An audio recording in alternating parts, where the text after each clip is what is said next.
Oh, I'm gonna try really hard not to cry while I make this video. So I'm an ADHD content creator, and today I got a rejection email from a brand that I really wanted to work with. I'm like, honestly, that's not a big deal. I'm an actor, I'm a performer, I'm used to getting rejected. The reason why I'm taking it so personally is because the brand was like, we'd love to work with you. Your metrics are great, the size of your platform is great, we're very impressed, but fortunately, your space doesn't match the aesthetic that we're hoping to bring to our brand.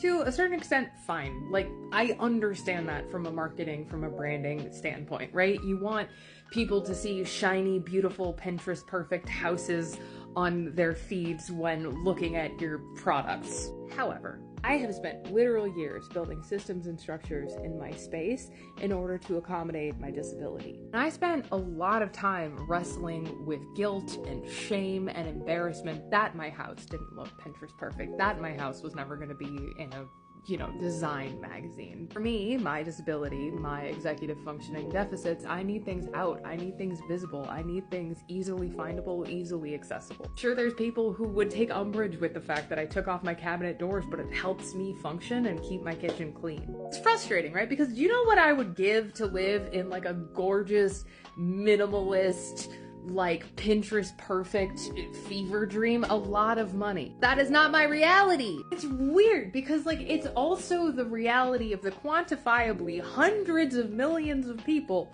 that have interacted with my content. But to be told, oh sorry, your home isn't aesthetic enough. What I am actually being told is that sorry, your disability isn't aesthetic enough. The way that your brain works isn't sexy enough for us to want to work with you. I know there's gonna be people in the comments going like, you're not entitled to free stuff from brands, and I'm not saying that, right? That is not what I'm trying to communicate. What I am trying to communicate is that it is often difficult for me to find things that I like, whether that be because of sensory issues, because of practicality issues, because of choice paralysis. What I feel like a lot of brands are overlooking is the fact that there are a lot of people like me in the world. There are a lot of people who carry shame and guilt and embarrassment around their spaces, around their homes, around the accommodations that they need, up to and often including not giving themselves the accommodations that they need because they would rather try and fit into that box, even at home, even in a space that they're supposed to be comfortable in. Maybe this is just me being a petty ass bitch, but like I would rather buy from a brand that showed different types of spaces. I would rather buy from a brand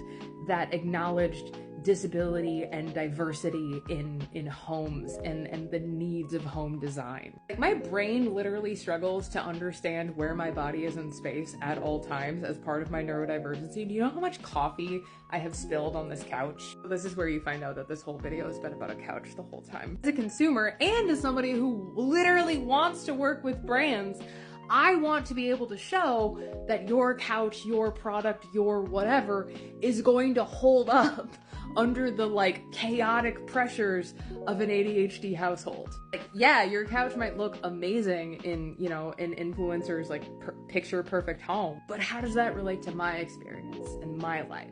It doesn't. It just doesn't. Because according to some brands, my life is not aesthetic enough to be worthy of recognition or acknowledgement.